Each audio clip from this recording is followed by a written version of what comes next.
Hello, it's good to see you. We are back today to talk about Tiger King some more. I made some more notes.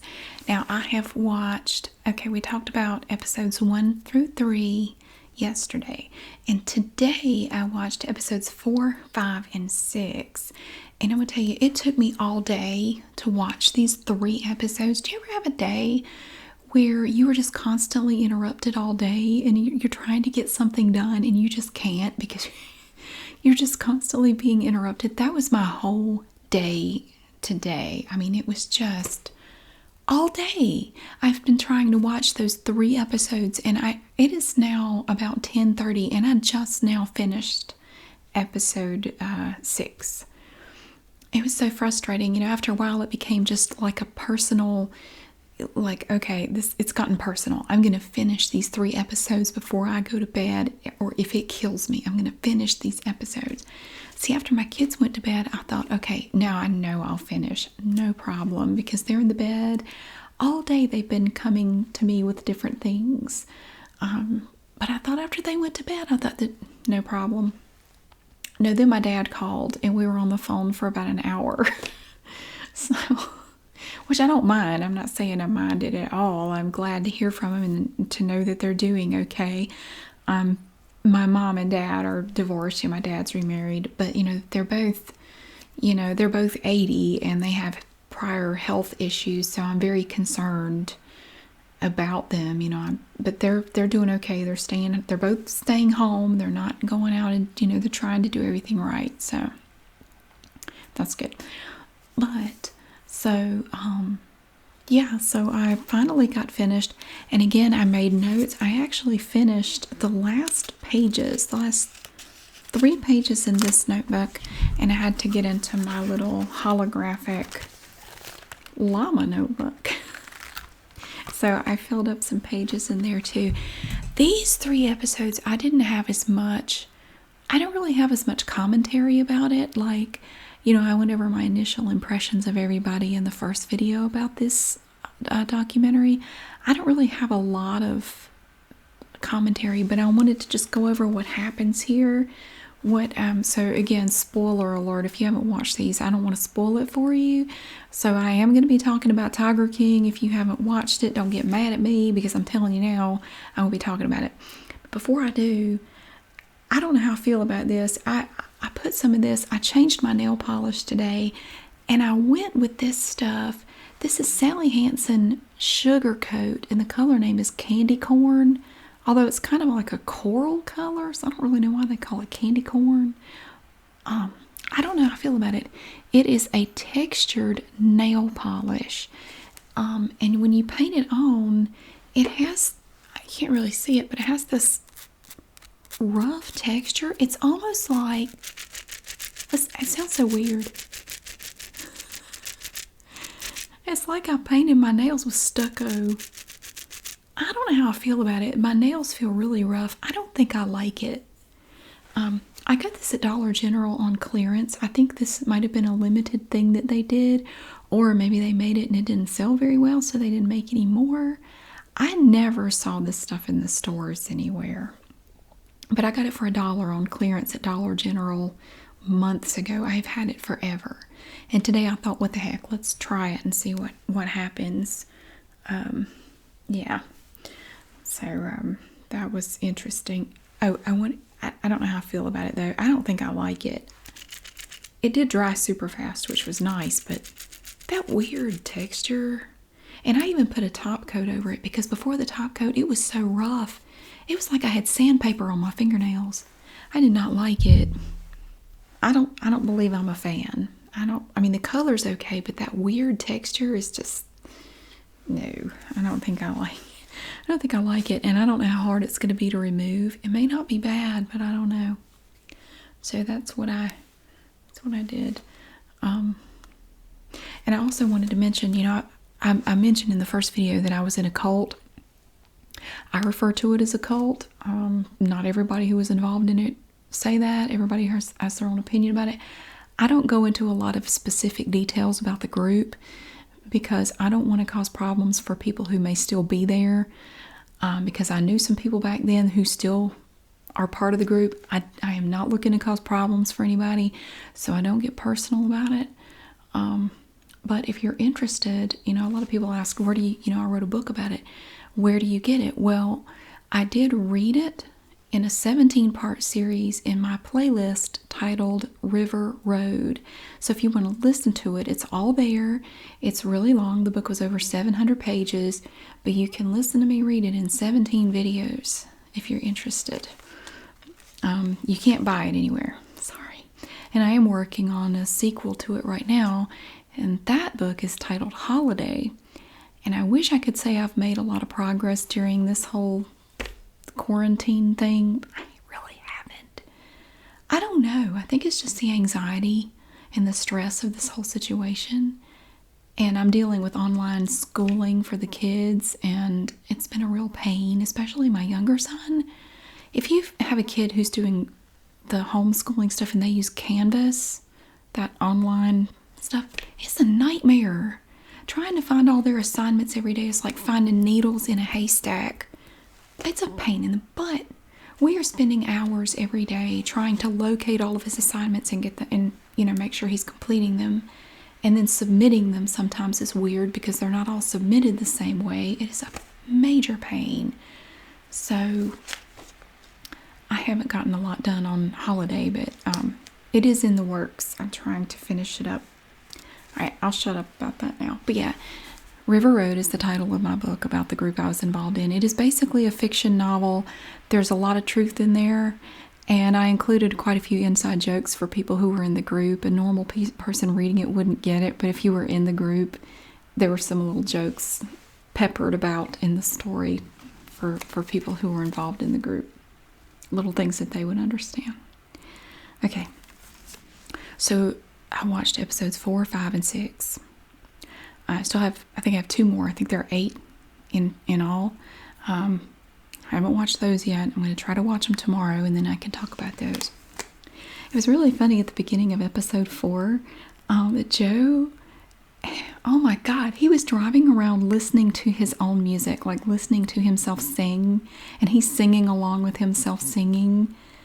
I don't know why that just struck me as so funny. It's like, oh my God, you are so full of yourself. That is so weird. How many performers do you think do that? Go around listening to themselves? I mean, maybe they do, but is they're just going about their day? I don't know. I just can't see the average person doing that. He did say that he and Carol make money off each other and gain fame from each other, and I think he's right.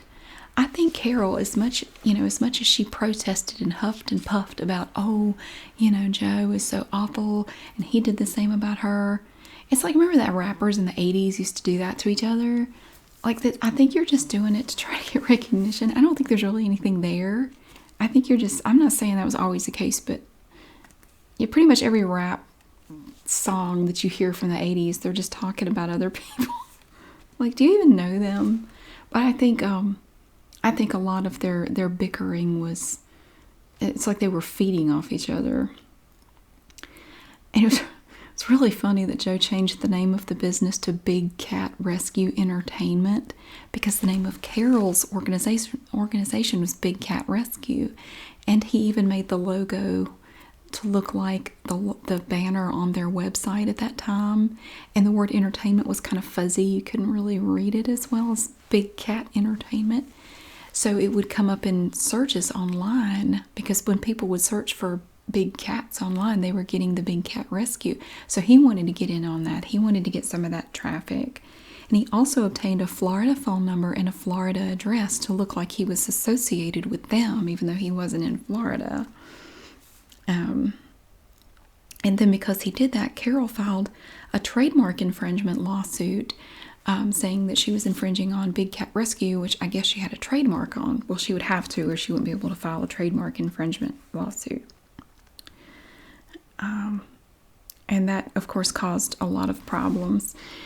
And so then they started filming this reality show around Joe, which I imagine for somebody like him would give him such an ego boost. Oh, can you imagine how impossible it would be, I really felt bad for his employees. And I thought, oh my gosh, you know he performed for the cameras. And they even said as much. I can never remember the guy's name, the one that was producing the show, said that Joe owned the world in his head. And I think that's the way a lot of these people feel. People like Joe and Doc and Carol, they feel like they own the whole world in their mind. And the producer also said Joe wanted to be famous more than anything else. And they did this one shot, I guess, with a drone, where Joe was sitting on this giant throne, and they bring it in, and it's just a shot of him sitting in that throne.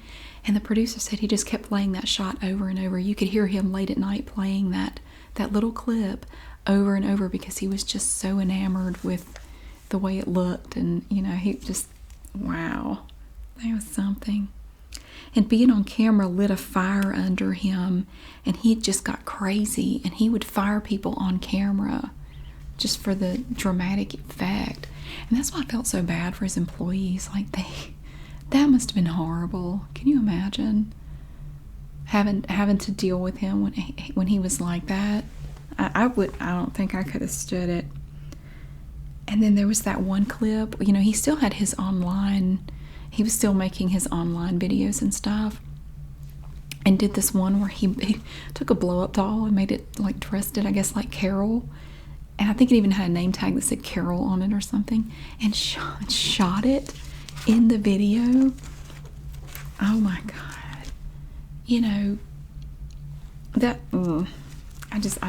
You're just asking for trouble putting stuff out there like that. But he didn't care, because it's like he ate the Western Hemisphere for breakfast. He just acts like he owns the world. And and then somehow Joe obtained some pictures of Carol's volunteers killing rabbits. And he said that they took great pleasure in doing that. And Carol said that wasn't what it was at all. Said that it was food for the cats. But I will admit, the picture of them holding the dead rabbits, and they have these big smiles on their face, it was kind of creepy. It was like, I don't think I'd want pictures of that. And I certainly wouldn't be sitting there. I think they were on like a golf cart or something. I don't think I'd be sitting there grinning about it.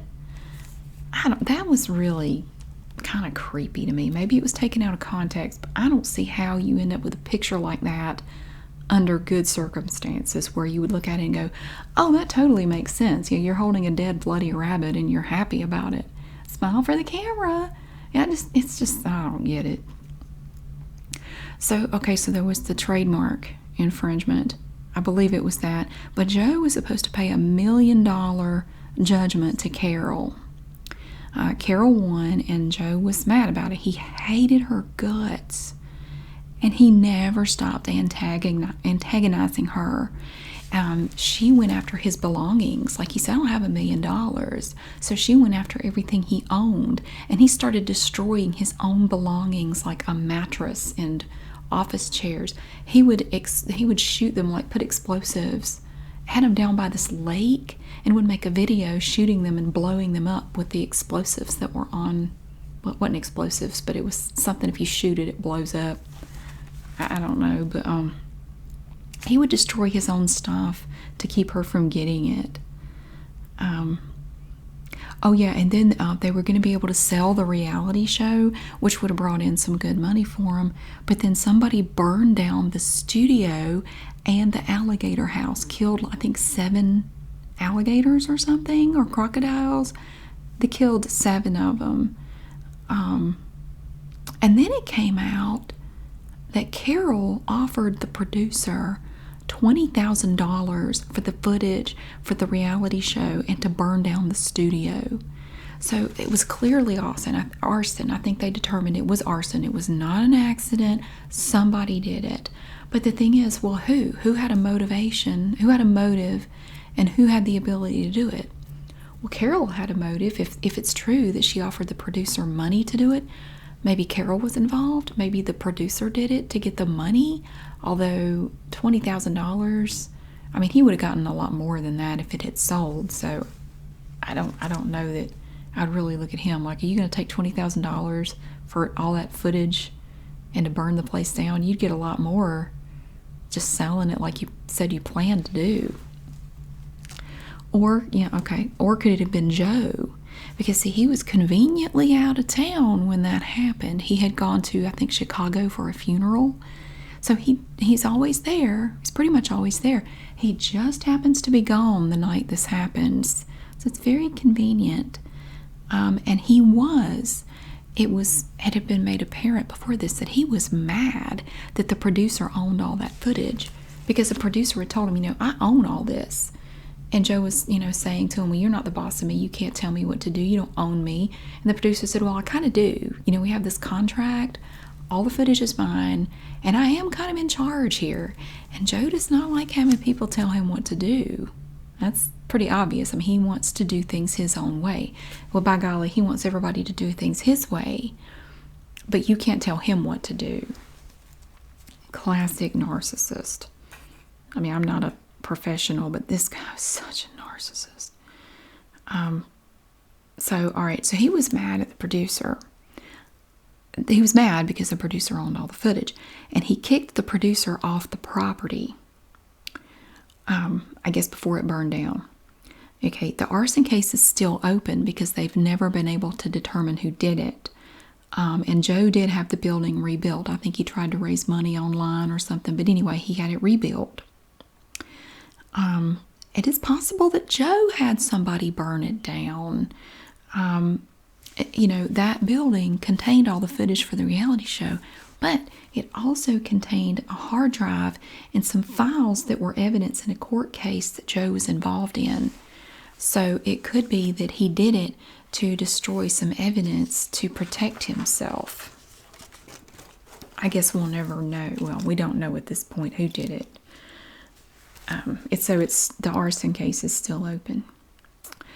So Carol kept going after Joe, and she was spending tons of money to do it, to the point where it's like, why are you even bothering with this? This is like a personal vendetta or something.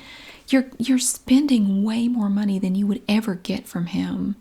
I don't think this is about money like you say it is. It's not about right and wrong. It's about you have an axe to grind with him, which understandably so, in a way. I kind of get it. If I had somebody out there, doing these little mock-ups, he made a music video of her, like, supposedly feeding her dead husband to the tigers. He makes a blow-up doll that looks like her and then shoots it in a video. I get it, but I don't think I would have kept doing the whole court thing with him. But so she spent tons of money trying to get him. So what Joe did was he put all of his stuff in other people's names so she wouldn't be able to touch it. And one of the things he did was he put some stuff, I think, in his mom's name. So then Carol sued Joe's mom for illegal transfer of assets. And Carol ended up ultimately bankrupting Joe's parents. And I felt so bad for his mom when they interviewed her, and she got kind of upset, talking about how they lost everything. Joe drained his parents dry. And it's like he didn't even really care. He wasn't even worried about it. Not really. He would put on a show and act like he was concerned, but only because I think it brought attention to him. I don't think it's because he actually cared. So because Joe was having financial problems, he had to start breeding more cubs to sell, to make money. And he was saying he didn't have enough money to feed the animals. They were having to ration the food. And I feel so bad for those animals. The animals and the staff, actually. I just thought of this. They said that the Walmart trucks of the expired and discarded meat were not too good. They weren't getting too much. So, they were having a hard time paying for food, which, we learned in the earlier episodes that the employees were going through these trucks. They got first pick because they couldn't afford to eat. That's how they got food to eat. It was so sad. I talked about the brothers in the group I was involved in. The church was involved in taking care of all their free time. they scheduled all kinds of activities and events and jobs for the brothers when they weren't working. They fed the brothers. They had to eat at the church most of the time. They were only given like $20 a week for essentials. And if they needed more money than that, they had to go to the pastor and explain why they needed it. And usually they were chastised and publicly humiliated for being greedy and taking money from the church. I don't know. I just thought of all that when I thought about the staff and watched them picking through a truck of expired meat for something to eat. The animals and the staff. So I guess when they were rationing food, I guess the staff didn't get much either. They didn't mention that in the documentary, but I mean, it stands to reason if they didn't have enough for the animals, they didn't have enough for the staff either. So anyway, he was having money trouble, so he's breeding more cubs for money, and they didn't have enough food for the animals. And it was at that point that Joe started trying to negotiate with Carol. Like, can we be done with this? Can we please just be done with this? But Carol, at first it sounded like the negotiations were going okay, but then Carol, it was by phone, and Carol got on the phone. Joe was talking to her husband at first, I think, and then Carol got on the phone and said, I want your parents' house as collateral. And so then everything just fell apart at that point. And the mediation, I think, it's kind of stalled out. Okay. So then along comes Jeff Lowe. They called him the Godfather. And he was supposedly a wealthy businessman. And he was kind of eccentric. He loved, beautiful women and fast cars and spending lots of money and living this elegant lifestyle. Had this big fancy house and a Ferrari, and he and his wife were swingers, and he would use baby cats in Vegas. He spent a lot of time in Vegas, and he would use baby cats to lure in young, beautiful women. Like, hey, come hang out with us. We have a baby tiger upstairs. You want to go see it? So that's how they kind of would lure them in. Kind of like Doc used beautiful women to lure in customers. It's kind of the same thing. So Jeff would use the cats to do it. He would take the baby cats to Las Vegas and use them to draw women in. And, he was getting these cats from Joe. Well, Jeff is the guy we're talking about, Jeff Lowe.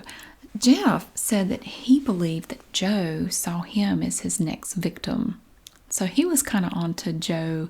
Joe's kissing his butt and everything seems to be okay. It's like he thinks he's going to scam me. He thinks I'm falling for his crap. I'm not. Okay, that was kind of funny. He kind of figured out that Joe saw him as his next victim to use in his battle against Carol, because he's looking at it like, okay, Joe's looking at me and saying, ooh, here's a rich guy, and we're buddies. I bet I could get him to fund my fight against Carol. And Jeff did help Joe with his mediation with Carol. I think he got in on one of the phone calls, and the mediator told him to get off the phone, and Jeff told him, what to do with their ideas, and that kind of ended the mediation. So they ended up closing the GW Zoo, and then they reopened it in Jeff's name. See, Jeff ended up basically taking over the zoo and becoming the owner of the zoo, because that way, Carol was trying to get a hold of that zoo. But now that it was in Jeff's name, she was going to have to restart the whole lawsuit and make it against Jeff to try to get it. But the thing is, see, Joe thought Jeff was wealthy, but he was not. It was all a scam. He was nowhere near as rich as he pretended to be. They found out later that big, beautiful house that Joe saw, it was rented. He didn't own it. He was behind in his Ferrari payments. But it was after Jeff took over the zoo and became the owner of it that the ugly side of Jeff and his wife Lauren really came out. And that's where I go to the second notebook. Okay, so after Jeff took over the zoo, he became the owner. So now I guess Joe's just like an employee at this point. Jeff fired half the staff And he did make a lot of improvements in the first year that Joe couldn't afford. So it's not that Jeff was totally broke. It's just that Jeff was nowhere near as rich as he made himself out to be. Oh, this was really gross. Oh my God, this was sick. Joe opens this pizzeria right there on site at the zoo. And it looks like for the pizzas that he was making, he made these commercials where he's showing the pizzas, I make them I make them from scratch. It looks like he was using expired meat from those Walmart trucks for the toppings on his pizzas. Oh, no, that's so nasty. It looks like that's where the toppings were coming from, was the expired meat trucks from Walmart. Oh my God. And yeah, Jeff said, I think it was Jeff that said Joe was always trying to be bigger than what he was. And most people like that, most of these big personality cult leaders basically do that.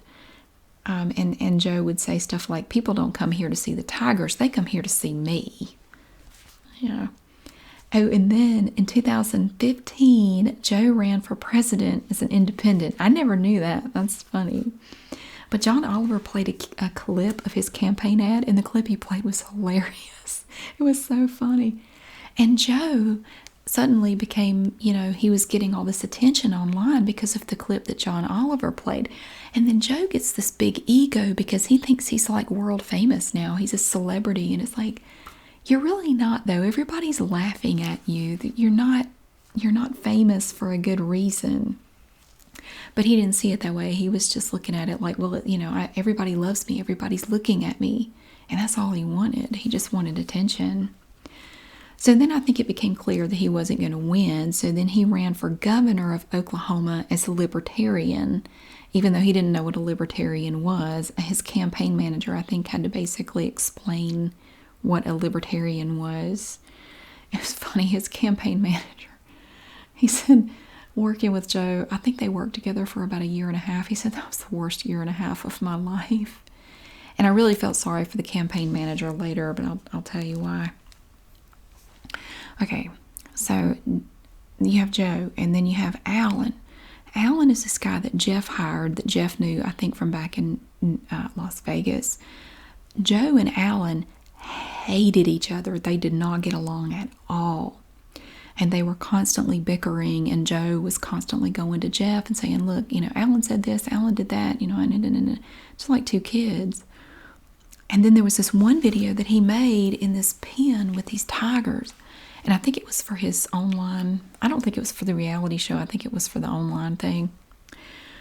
But he said that the staff put cologne on his shoes to entice the cats to bite him. And you can see in the video, one of the tigers starts sniffing at his shoe and then like biting at it. And then it grabs it and it's just dragging him away. And he ended up shooting. At first I thought he shot the tiger. I think he had a pistol or something. I think he shot up in the air to try to scare it off. And he was clearly scared. I mean, I would have been terrified. The funny thing was, nobody went in there to help him. Like, all the people filming, nobody went to try to help him. Of course, I don't know that I would have. Like, that's above my pay grade. I'm not going in there. But he had to get himself out of there. Nobody came in to help him. And the way he was talking to those tigers after he got away from them, I had never heard him talk to them that way before. But I think a lot of it was just fear. I mean, he was probably pretty scared. I mean, that had to be terrifying. But Carol made a comment about that was interesting. She said, if it couldn't have been cologne. She said cologne wouldn't make a tiger do that. A cologne would just make the tiger drool all over your shoes. I don't know how she knows that. I don't know why cologne would do that to a tiger. But I don't really know that much about tigers, admittedly. But I've certainly never been around one with cologne, so I don't know what they do. But she said, no, if you want a tiger to react that way, you should put, sardine oil all over them, and that would do the trick. And the way she said it was so creepy. The way she said it was almost a hint of a smile, like she was telling you something without really telling you something. That was creepy, in my opinion. So then they started talking about Travis. Now, Travis was Joe's husband, one of them. And, Travis, the good Joe kept Travis supplied with drugs to keep him around. Alcohol, pot, meth, cigarettes, just whatever he wanted, just to try to keep him there. And that's what a lot of cult leaders do. They will figure out what is it that you need. Because I'm going to find out what you need, and I'm going to make sure to get it for you to the point where you're basically stuck with me because you have become dependent on me and you can't leave. And then, it came out that John and Travis, his two husbands, were not gay, and they were sleeping with women in the park. And John even got a girl pregnant, and I think that was the girl he left Joe for. So that had to be hard, to have them to find, so Joe left, John left, sorry. Was that his name? I have a hard time keeping all these names straight. There's so many people. Hang on a minute. Okay, so Travis was basically a prisoner. Travis was telling people that he couldn't leave, he couldn't go anywhere, he couldn't do anything. He was basically like a prisoner there at the zoo. And this is why I felt so bad for the campaign manager. They show this footage, of the camera, and they're in an office or something. And Travis was always pointing guns at people. And he would even point the gun at the campaign manager, and the campaign manager would tell him, look, I don't like you doing that. Stop. Don't do that. Well, so Travis goes into the office, and you can't see him. He's off. You can't see him, but you can see the campaign manager sitting there in the chair talking to him. And all of a sudden, you see this flash. And apparently, Travis, used the gun on himself. And the campaign manager just, he sits there. It looks like he's frozen. He sits there like this for several seconds, and he's not moving. And then you see him start talking, and he said, it's not like it is in the movies when people do that. And I think he was in shock. Like, he was talking to Travis, like, come on, is this a joke? Come on, get up. He thought, well, Travis is always playing pranks and tricks on people. Surely he didn't just do what I think he just did. Like, he was just in shock that just happened right in front of him. He's just in shock. He was just dumbfounded by what he just saw.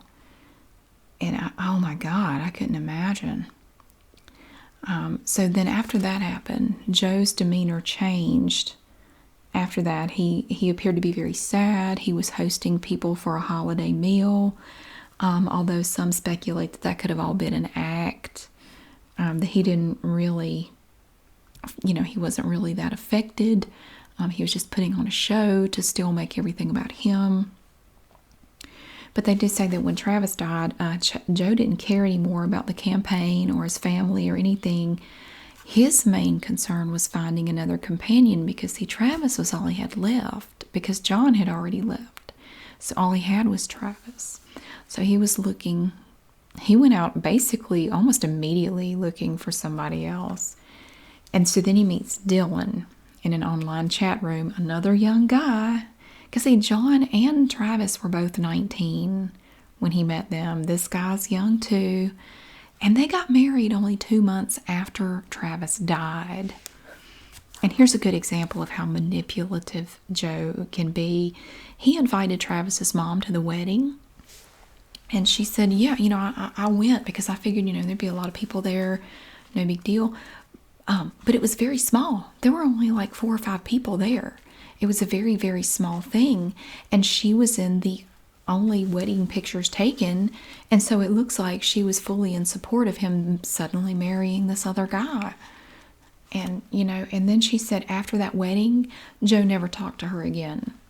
He said he just disappeared, like had nothing more to do with her after that. She had served her purpose and he was done with her. And that's what narcissistic people do. They don't care about you. They don't really care. They're going to use you and then throw you away. And you don't mean anything to them. And again, I'm not an expert and I can't diagnose anybody, but if you've ever dealt with somebody like that, they will chew people up and spit them out and they don't care.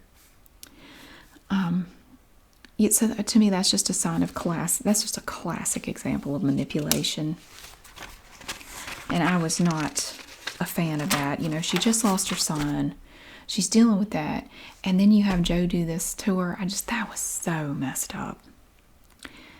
So, okay, so he marries Dylan. And he's still running for governor. I think it's a libertarian. Or no. Did he run as a libertarian? Yeah. Okay, he ran for president as an independent and the governor as a libertarian. He didn't win. He came in third. So after that, what was his priority after the governor race was over? He still had financial trouble. He seemed to just lose his passion for caring about the animals. He was having problems with the staff. He started to become even more paranoid. He had been paranoid for the longest time. And he started accusing the staff of being spies. He was just questioning everybody. But it wasn't totally unfounded because they did find a listening device up on the roof of the gift shop. Was it the gift shop? Yeah. On the roof of the gift shop, there was a listening device. Somebody was kind of tapping into whatever was going on there. Somebody was listening. So, maybe he was justified to be paranoid. And then Jeff started getting calls from federal agents and made the statement, Jeff's going down. And I think that was the end of an episode. And then at the beginning of the next episode, they did mention that Jeff in the past had trouble with the law. Apparently, he choked his first wife to death. He killed his first wife.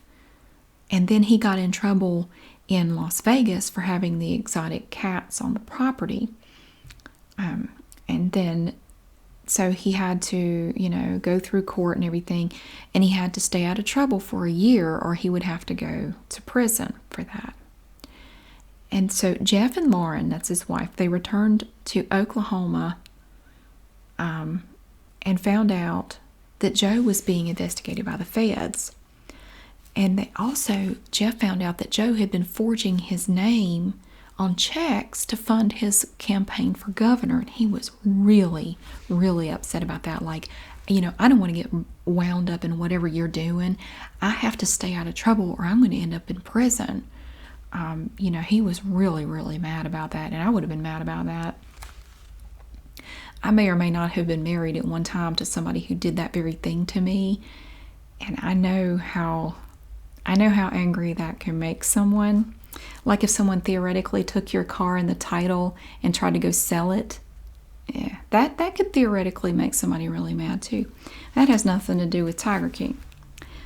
So when Jeff found out that Joe had been doing that, had been basically taking money from the zoo to fund his campaign and signing his name on checks, Jeff kicked Joe off the property. And Joe destroyed a whole bunch of records, I guess, before he left. And he also loaded up some of the cats to take with him to sell. And his staff helped him do that because they thought Jeff was trying to take everything from him. They were still siding with Joe at this point. Even after all the hell he's put them through, they still side with him. So after that, Joe took off and disappeared. And Dylan went with him. The workers at the zoo were told, people coming in would ask, where's Joe Exotic? Well, where'd he go? And they were told to tell everybody that he had retired. And they promptly burned and destroyed everything related to the zoo that had Joe's image on it. They just removed everything. They just erased him from the zoo. And apparently, in the past, Jeff and Joe had discussed ways to kill Carol. They talked about shooting her while she was riding on the bike path. She had made those videos on this path for her little, I guess it was a YouTube channel. It wasn't so little. She had a lot of subscribers. I think she had over 1 million. She had made videos riding on this bike path, and Jeff and Joe noticed, look, it's really secluded out there. There's this long path. There don't seem to be any other people. How hard would it be to just wait there like a sniper and wait for her to come along, take her out? There wouldn't be any witnesses, be out in the middle of nowhere. So they discussed ways to do it. They didn't actually do anything, but they did talk about it. Jeff says it was Joe who constantly talked about killing Carol. And Joe also talked to Alan. Now, Alan was the guy that Jeff brought to work there. Alan and Joe didn't like each other, remember? But Joe talked to Alan about killing Carol. Alan had a teardrop tattoo, which means that you've killed somebody. That's what it's supposed to mean. I'm sure there are people who have them who haven't, but that's what it indicates. So he thought, well, he might be a good person to talk to about it. I mean, if he's killed people before, maybe he'll help me out. Jeff saw Joe as a liability and wanted to just be rid of him and everything associated with him. This was before he kicked him out. Okay. Now, James worked as an informant for the feds. James. Maybe that was to try to get himself out of trouble if he's involved. Like if I help them out, maybe they'll go easy on me or make me look good. James told the FBI that Joe picked Alan for a hit on Carol. And Alan at that time was drinking a lot and using cocaine, and it was kind of messing his head up, and it's very possible that he would have gone along with it. James, let's see, yeah, and Alan, yeah. So Carol was informed, like, hey, I think the FBI got in touch with her and said, hey, look, we have reason to believe that somebody may be trying to do something to you. And she's sitting there like, yeah, no kidding. It's been going on for a long time. You're just now finding out about it. I know I know somebody that would love to see me done away with. So she stopped riding her bike on that bike path and was armed everywhere she went. The FBI told her that they believed her life was in danger. Now, it was at this point that Alan disappeared. And, he was gone, like nobody could get in touch with him. But later, he responded to a text from James and indicated that he was going back home to South Carolina. But he ended up not going to South Carolina. I don't know where he ended up, but he ended up going somewhere else. Now, Jerry thought that the plot stopped there because, okay, well, Carol's still alive. Alan's not involved anymore, so I guess nothing's going to happen. But the feds wanted Jerry to put in an undercover agent. Like, look, we still think we can do this. We're going to put in an undercover agent to be the hitman. So Jerry told Joe that this new guy, the undercover agent, was the one who was going to whack Carol. Now, of course, Joe didn't know this was an undercover agent. He just thought it was some dude willing to do it. And Joe's response was, really? How much? And he was told, okay, it's going to be $5,000 down and $5,000 when she's dead. And Joe said he would sell a bunch of tigers to get that money. And they did discuss that plan in great detail. And there was no proof. The problem was there was no proof that any money was exchanged. And they need that proof to really go after him. If they don't have proof that money was exchanged, there's not a lot they can do. If they're just talking and there's no proof of any transaction, they have to wait. And they waited for months and nothing happened.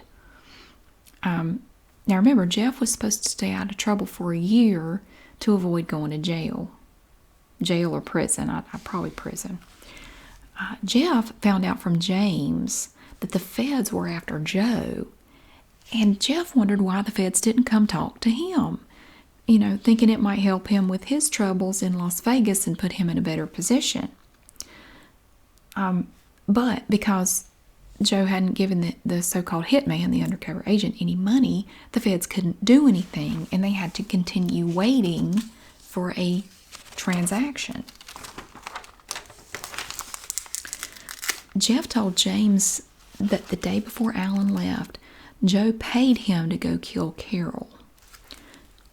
Okay, so James brought in the FBI, and Jeff started just spilling his guts. So the feds had Jeff call Alan and try to find out Alan's side of the story. So see if they have somebody that can show that, yeah, money was exchanged for this hit. It would really help the FBI. Alan wanted immunity to talk, but Jeff told him that he can't get immunity the closest thing he was going to get to immunity would be helping the feds, because the feds didn't want Alan, they wanted Joe. So you can't get immunity, but it would, the best thing you can do is try to help them out, because they're not after you, they're after him.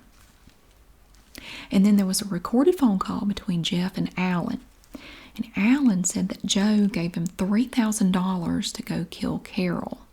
I think it was supposed to be $5,000, but he only had $3,000, so he gave him the $3,000. And Joe, when they asked Joe about that in the documentary, he said, well, that doesn't make any sense. If you think about it, Alan is Jeff's right-hand man. And then he said, would I pay $3,000 to a crackhead to kill her? He said that Jeff and James were con artist buddies, and they were just working together to try to screw him over, because both Jeff and James hated his guts. Well, Jeff said that Joe left the zoo. Now, he left the zoo pretty abruptly, and it was something I think the staff never thought would happen. Like, you're never going to see Joe leave this place. So whatever went on between Jeff and Joe had to be pretty serious for him to just pack up and go. Jeff said that Joe left the zoo because Jeff was asking Joe where he got the money to pay the hitman. And when he started questioning Joe about that and really trying to pin him down, he was going to leave anyway, but that sort of convinced him to leave even faster. So, all right, Dylan, Joe's husband, gave Alan money and a cell phone with Carol's pictures on it, like a burner phone. And the government found this out in July of 2018. And then the government indicted Dylan in the summer of 2018 for this act. And Dylan and Joe started posting things on social media trying to make it look like they were in Belize. But James knew that was a lie. He said that, that they were pictures of them on the beach, out in the water. And James said that's not, he said that's Florida water. That's panhandle water. He said they're not in Belize. That's all a lie. They're making that up. They're not, they're in Florida. So the FBI managed to get a phone number for Dylan, and they got him pinging on the cell phone towers down in Florida. So that's how they determined where they were. And then Joe was arrested in a parking lot with the assistance of local law enforcement. And even though Joe's in jail, he still loves an audience. Anytime he can get a camera on him or whatever, he will still perform because he loves the attention. Now, he still maintains his innocence and says he was framed. And at this point, Jeff is rebuilding the zoo. Like, he's, just trying to make it bigger and better. I think it was James that said it would be better to move it to either into Texas or closer to Texas, because the area they're in is kind of poor. People, you're not going to get a lot of money from people. A lot of people are not going to want to travel there. It's like, it'd be better if you just built it somewhere else. But Jeff insists on leaving it where it is, but he just wants to make it bigger and better. And then, so we're at the very end of episode 6, and the last thing that you hear is Joe saying, "Let me show and tell the whole thing. Then you'll say, Jesus effing Christ, why are you in jail?" I cannot wait to find out. I cannot wait to hear his side of the story. Now, how are you going to explain that? What kind of mental gymnastics is he going to use to make it sound like this is not his fault and he was framed? He's been talking about and fantasizing about and planning killing this woman for years. And I don't know of anybody else that has anything to gain from hiring a hitman to kill her. Just him. So I can't wait to watch the last 2 episodes. I want to hear his side of the story. So I'm really interested to see how is he going to explain that. And I really hope they do in the next 2 episodes. So I'm really looking forward to that. Like I said, hopefully I can watch them tomorrow, and then I can talk about the last 2 episodes and how I felt about the whole thing in general. So, but that's it. That's everything from episodes 4, 5, and 6 of Tiger King, which I'm really glad I started watching. I've really enjoyed it. I have taken tons of notes. I sit there the entire time The only bad thing about it is I can't get really comfortable because I keep sitting up to write. I've written lots of stuff. And if I miss some details, if I got some stuff wrong, I'm sorry. I'm sitting there trying to write as I'm watching it. I may have missed a thing or two. Like apparently the woman who left Doc's place did get implants and I missed that. And people were spinning on their eyebrows over the fact that I missed that. It's really not relevant to the story, so I'm not worried about it. I was writing notes and I must have missed her saying that. Sorry. But yeah, I'm enjoying it. I'm really glad I started watching it. And I'm looking forward to watching the last 2 episodes tomorrow. So, thank you so much for watching. I hope you are doing okay. I know this is not a great time for anybody right now. We're all dealing with our own struggles. But I hope you're doing the best you can. I'm doing the best I can. And I will see you again really soon.